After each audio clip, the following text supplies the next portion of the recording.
ආයිබෝවන් 2027 උසස් පෙළ විභාගයට පෙනී ඉන්න අපේ පන්තිවලට සම්බන්ධ වෙන දරුවන්ගේ දෙමාපියන් දැනුවත් කිරීමේ වැඩසටහනත් එක්ක තමයි මේ එකතු වෙලා ඉන්නේ. මේ වෙනකොටත් දරුවා ගෙදර ඇවිල්ලා කියලා ඇති මෙන්න මේ විදිහේ පේරන්ට්ස් මීටින් එකක් තියෙනවා. එහෙම නැත්නම් වීඩියෝ එකක් දානවා කිව්වා. ඒ වීඩියෝ එක අම්මලට බලන්න දෙන්න කිව්වා කියලා සමහර වෙලාවට කියලා ඇති. මේ විදිහට දෙමාපියන් දැනුවත් කිරීමේ ප්‍රධාන අරමුණු කිහිපයක් තියෙනවා. පළවෙනි අරමුණ තමයි පන්තිය ඇතුළේදී අපි මේ වෙනකොට ආවරණය කරලා තියෙන වැඩ කොටස් පිළිබඳව දෙමාපියන්ව දැනුවත් කිරීම. දෙවැනි අරමුණ වෙන්නේ 2027 අවුරුද්දේ A level කරනවා කියලා කියන්නේ තව තියෙන්නේ අවුරුදු දෙකක් වගේ කාලයක්. මේ අවුරුදු දෙකක කාලය ඇතුලේ දරුවා කොහොමද වැඩ කරන්න ඕන සහ දෙමව්පියන් විදිහට අම්මලා තාත්තලා විදිහට කොහොමද දරුවගේ වැඩවලට උදව් වෙන්නේ කියන එක පොඩ්ඩක් පැහැදිලි කරලා දෙන්න තමයි මෙන්න මේ දෙමව්පියන් දැනුවත් කිරීමේ වැඩසටහන කරගෙන යන්නේ. හරි. අපේ පළවෙනි අරමුණ. මේ වෙනකොට පන්තියේ මොන වගේ වැඩ කොටසක්ද කවර් වෙලා තියෙන්නේ කියන එක මුලින්ම මම පැහැදිලි කරන්න කැමතියි. මේ වෙනකොටත් ගාල්ල නිව්සිප්මා ආයතනයේ දරුවන්ට වගේම ඔන්ලයින් පන්තියට සම්බන්ධ වෙන දරුවන්ට සහ කණ්ඩායම් පන්තිවල දරුවන්ට හතරවෙනි පාඩම එහෙම නැත්නම් ශාක ආකාරය හා ක්‍රියාකාරීත්වය කියන පාඩම ආරම්භ වෙලයි තියෙන්නේ. එතකොට ඊට කලින් පාඩම් සහ හතරවෙනි පාඩමට අදාළව නිබන්ධන කිහිපයක් පොත් කිහිපයක් ලබා දීලා තියෙනවා. හරි. එතකොට අන්න ඒ පොත් මොනවද කියන එක මම එකින් එකට පෙන්වන්නම්. මුල ඉඳලා පන්තියට සහභාගී වෙච්ච දරුවෙක් ඉන්නවා නම් පොඩ්ඩක් ඒ පොත් ටික ඉල්ලලා බලන්න මෙන්න මේ පොත් ටික තියෙනවද කියලා. හරි. මුලින්ම පළවෙනි දවසේම පන්තියට ඇවිල්ලා තිබුණා නම් මෙන්න මේ විදිහේ මේ වගේ කවරයක් තියෙන සුදු පාට කවරයක් තියෙන පොතක් දීලා ඇති. මේ පොතේ ඇත්තටම තියෙන්නේ මෙන්න මේ වගේ කතන්දර ටිකක්. පේපර් එකේ ස්ට්‍රක්චර් එක, පේපර් එකේ ආකෘතිය, කොහොමද A level පේපර් එක හැදෙන්නේ. ඒ වගේම A එකක් ගන්න නම් ලකුණු කීයක් තියෙන්න ඕනද? B එකක් ගන්න ඕන නම් ලකුණු කීයක් තියෙන්න ඕනද? ඒ වගේ විස්තර ටිකක් මේකේ තියෙනවා. ඊළඟට මෙන්න මෙහෙම වගු ටිකක් ඇති මෙතන තියෙන්නේ පහුගිය අවුරුදු වලදී A level වලට පෙනී හිටපු ළමයි කී දෙනෙක් ඉන්නවද? ඒකෙන් බයෝ වලට A කීයක් අරගෙන තියෙනවද? B කීයක් අරගෙන තියෙනවද කියලා ළමයිව දැනුවත් කිරීම සඳහා හදපු chart එකක් මෙතන තියෙනවා.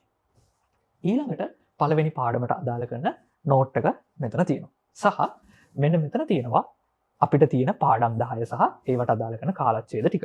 එතකොට පළවෙනි දවසේ ඉඳලා ගොඩක් වෙලාට හැම දරුවෙක් ගාව මේක ඇති. පළවෙනි දවසේ ඉඳලා පන්තියට සහභාගී වුණා නම් මෙන්න මේ ටියුට් එක ලැබිලා ඇති. මේ ටියුට් එක අරගෙන කියවලා බලන්න මෙතන තියෙනවා පේපර් එක හැදිලා තියෙන්නේ කොහොමද? පේපර් එකට වියදම් වෙන කාලය කොච්චරක්ද?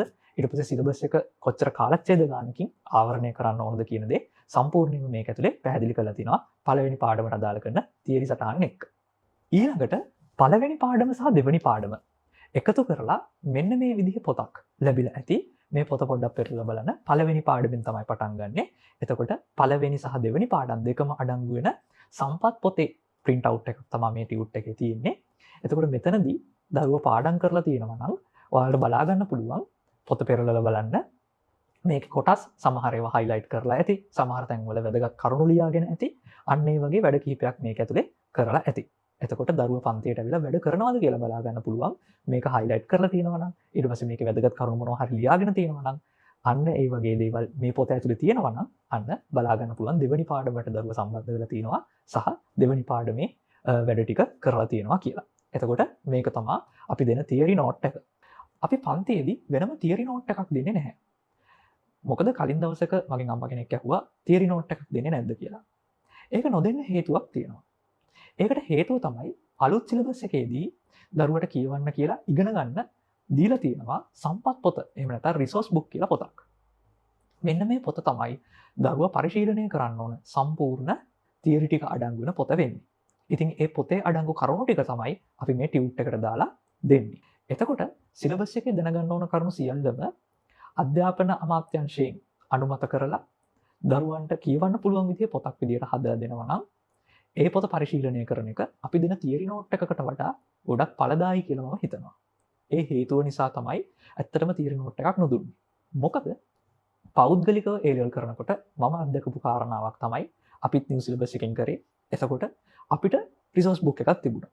ඒ වගේම පන්තියෙන් දීපු නෝට් එකකුත් තිබුණා. සමහර වෙලාවට අපිට පාඩම් කරන්න ඕන වුණාම රිසෝස් බුක් එකද බලන්නේ තියරි නෝට් එකද බලන්නේ කියලා හිතා ගන්න බැරුව අසරණ වෙච්ච වෙලාවල් ඕන තරම් තියෙනවා.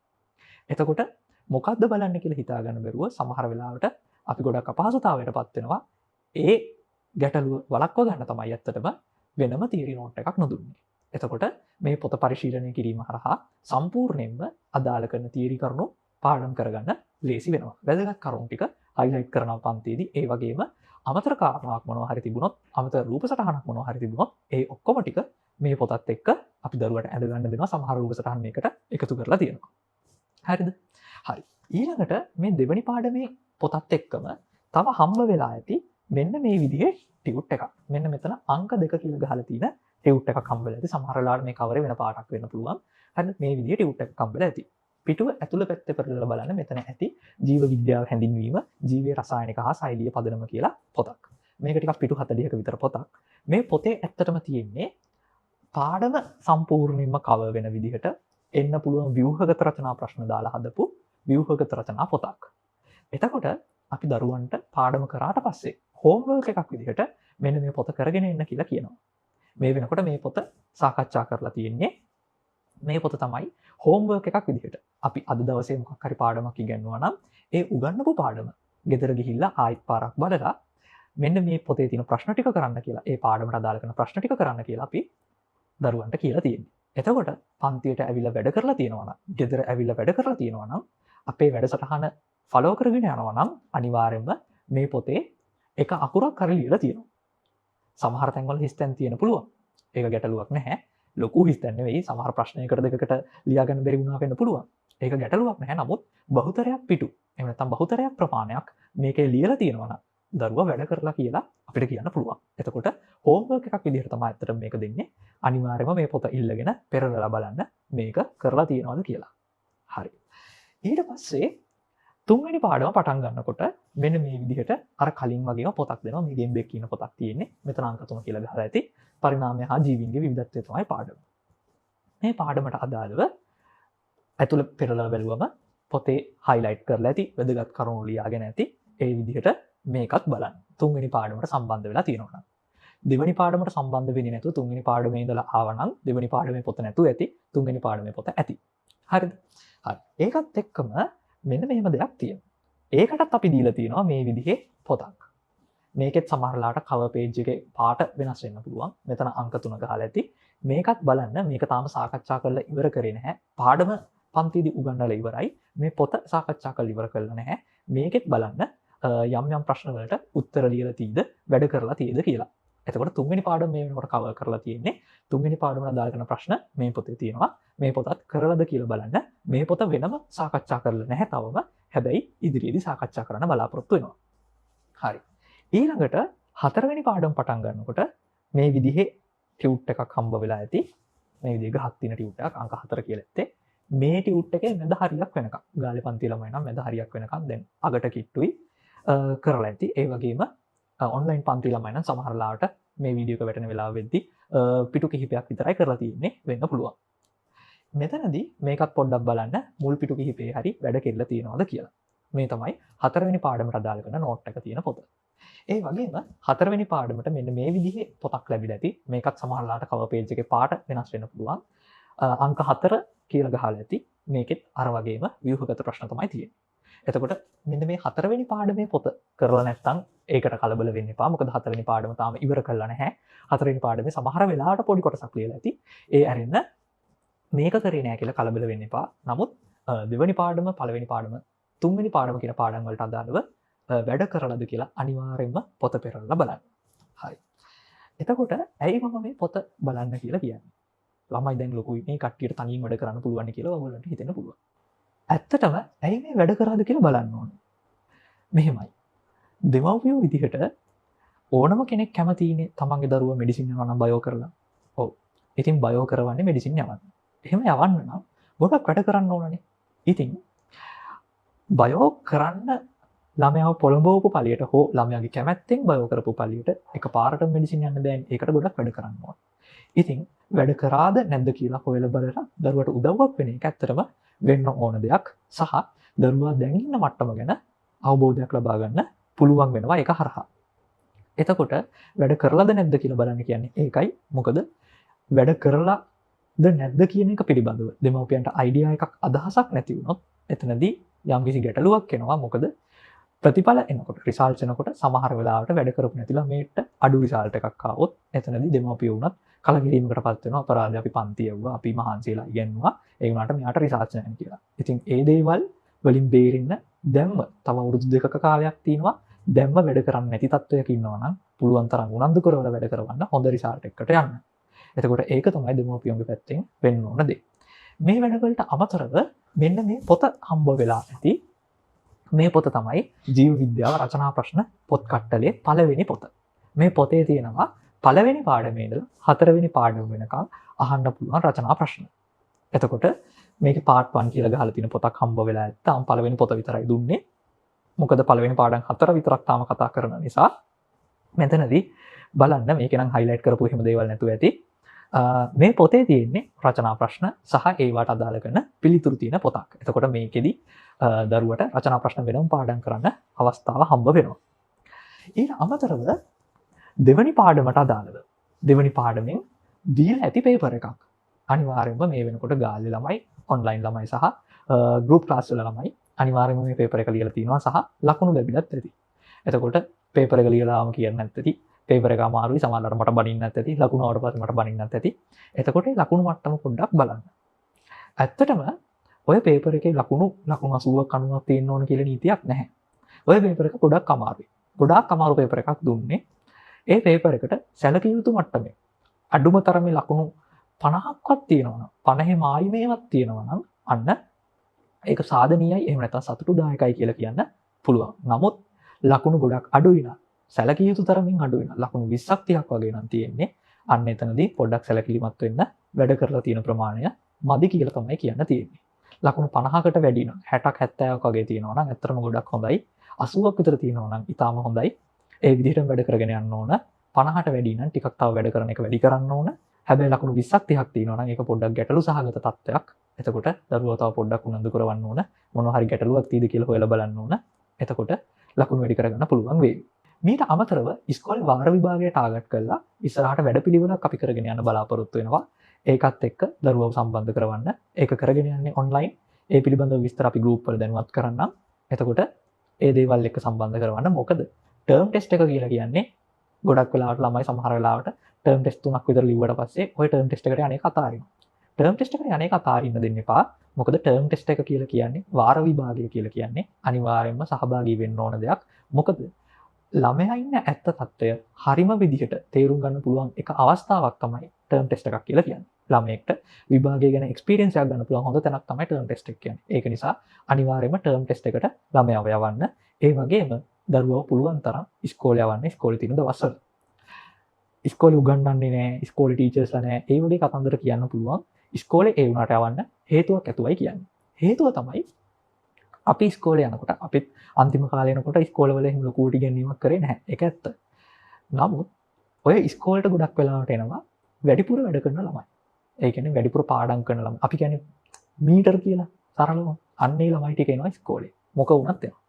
ඒ ළමයි ඇවිල්ලා ගොඩක් වෙලාවට කරන්නේ ටීචර්ස්ලා නැත්තම් උගන්වන්නේ නැත්තම් පේපර් එකක් කරනවා. එහෙම නැත්තම් ප්‍රශ්න ටිකක් කරනවා. පාස් පේපර් එකක් කරනවා. එහෙම නැත්තම් දීපු ටියුට් එකක් ගණන් වගේක් හදනවා. ඒ වගේ තමන්ගේ වැඩත් තනියෙන් කරගෙන යනවා.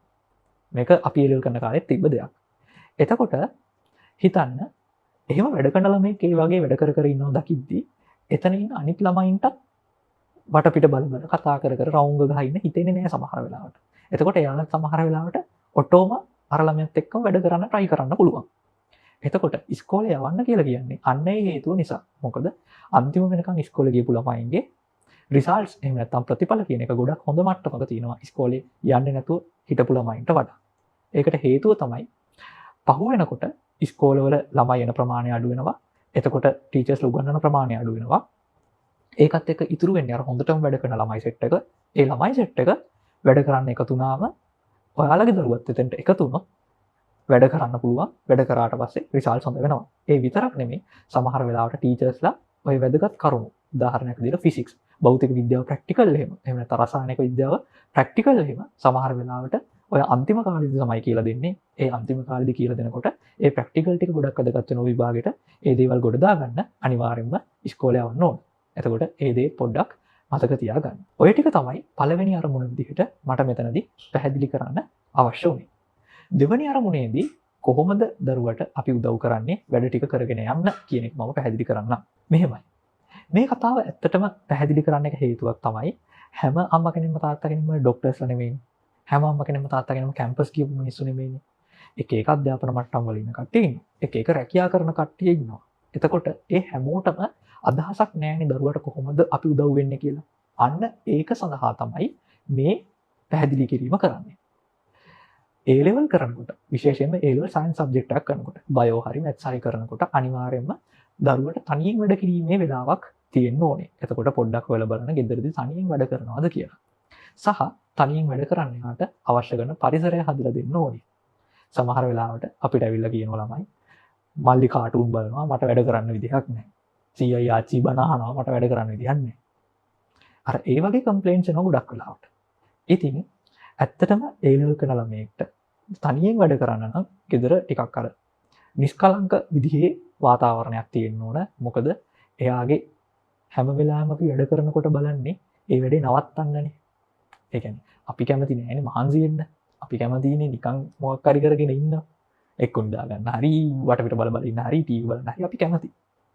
ඉතින් වැඩ කර ඉන්නකොට ඒ දෙයට බාධා වෙන විදිහේ යම්කිසි සිදුවීමක් වුණොත් අනිවාර්යයෙන්ම හේතුව වෙන්නේ මට වැඩ කරන්න බෑ මෙන්න මේ ටීවී එක දාලා තිබිච්ච නිසා. මට වැඩ කරන්න බෑ මෙන්න මෙහෙම වෙච්ච නිසා. ගෙදරට කවුරු හරි ආපු නිසා. ඒ වගේ හේතු හදාගන්න පුළුවන්.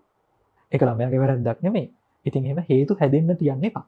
ඒ කියන්නේ ගෙදරට කවුරුවත් ගෙන්න ගන්න එපා නෙමෙයි. ටීවී බලන්න එපා නෙමෙයි.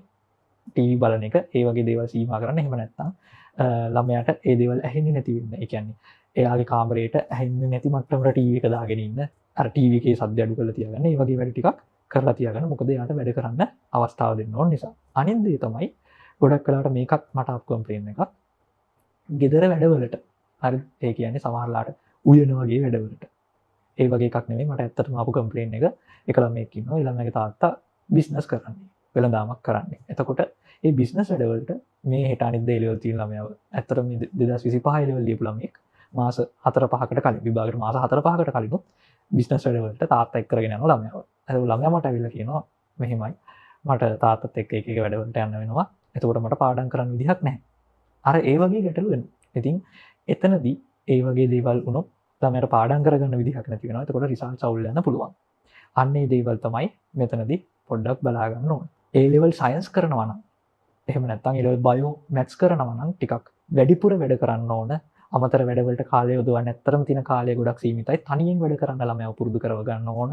එහෙම වුණොත් තමයි හොඳ රිසල්ට්ස් අපිට ගන්න පුළුවන් වෙන්නේ. එතකොට එයාට අමතර වැඩ බාර දෙන එක ඊට පස්සේ යත් එක්ක වැඩිපුර ට්‍රිප් යන ඒවා එහෙම පොඩ්ඩක් අඩු කරලා තියන්න. මේ අවුරුදු දෙකක කාලය පොඩි කැපකිරීමක් ඒ විදිහට කරන්න.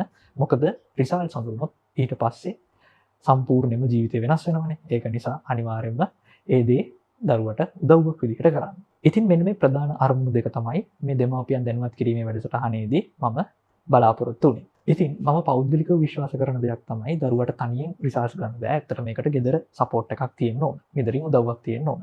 2027 තියරි බැච් එක කියලා කියන්නේ මගේ පළවෙනි තියරි ළමයි සෙට් එක. මීට කලින් මම දිගටම කරේ රිවිෂන් පන්ති විතරයි. එතකොට මුල ඉඳලා කතා කරන තියරි පන්ති වලට තියෙන 2027 තියරි පන්තිය. ඉතින් මම කැමති පළවෙනිටම පටන් ගත්ත තියරි පන්තියේ හොඳම රිසර්ච් ටිකක් එනවා. එතකොට දෙමාපියන් දැනුවත් කිරීමේ මේ වැඩසටහන ඉස්සරහට පේපර් එකක් ඉවර වෙන්න ඉස්සරහට තියෙන පේපර්ස් වලට පාඩම් වලට වෙන්නත් පුළුවන්. දැනුවත් කිරීමේ වැඩසටහනක් ඉස්සරහටත් ක්‍රියාත්මක වෙනවා. මෙතනදී අපි පන්තියේදී කරලා තියෙන වැඩ මොනවද, ළමයා වැඩ කරනවද කියලා හොයලා බලන දේවල්, ඒ හැම දෙයක්ම දෙමාපියන්ව දැනුවත් කරන්න අපි බලාපොරොත්තු වෙනවා. මෙතන ප්‍රධාන අරමුණ වෙන්නේ දරුවගේ රිසර්ච් වැඩි කිරීම. එතකොට මම විශ්වාස කරනවා අන්තිම වෙනකන් මේ කතාව අහගෙන ඉන්න ඇති කියලා. ඒ වගේම මම දරුවටත් කියලා තියෙන්නේ මේ වීඩියෝ එක බලන්න දීලා අනිවාර්යයෙන්ම අම්මට හරි තාත්තට හරි මට මැසේජ් එකක් දාන්න හරි එහෙම නැත්නම් කෝල් එකක් ගන්න හරි මම කියලා ඇති. අනිවාර්යයෙන්ම මේ වීඩියෝ එක බැලුවා නම් මේකේ අපහැදිලි තැන් තියෙනවා නම් අනිවාර්යයෙන්ම අපිට කෝල් එකක් දීලා එහෙම නැත්නම් මැසේජ් එකක් දාලා හරි අහගන්න. එතකොට වෙන මොනවා හරි ගැටලුවක් තියෙනවා නම් ඒකත් කතා කරලා විසඳ ගන්න පුළුවන්. ඉතින් ඔය දේවල් ටික තමයි මේ දෙමාපියන් දැනුවත් කිරීමේ වැඩසටහනේදී පැහැදිලි කරන්න අවශ්‍ය වුණේ. ඉතින් වටිනා කාලය වියදම් කරලා මේ වැඩසටහන බලපු දෙමාපිය හැමෝටම ස්තුතියි. ආයුබෝවන්.